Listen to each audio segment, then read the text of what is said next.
નમસ્કાર, હું છું જિગીશા પટેલ।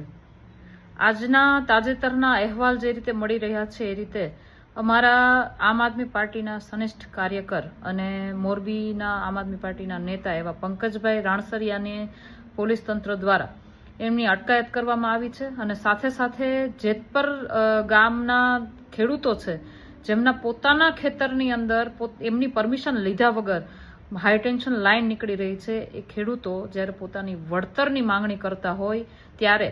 એ જાણે કોઈ કહેવાય ને કે ગુનો કરતા હોય એવી રીતે પોલીસે એમની પણ અટકાયત કરી લીધી છે। તો મારે તંત્રને અને સરકારને એટલું જ કહેવાનું છે કે તાત્કાલિક ધોરણે અમારા નેતા આમ આદમી પાર્ટીના નેતા પંકજભાઈ રાણસરિયા અને જેતપર ગામના તમામ ખેડૂતો જે પોતાના હક માટે, પોતાના અધિકાર માટે અવાજ ઉઠાવી રહ્યા છે એ તમામને તાત્કાલિક ધોરણે છોડવામાં આવે અને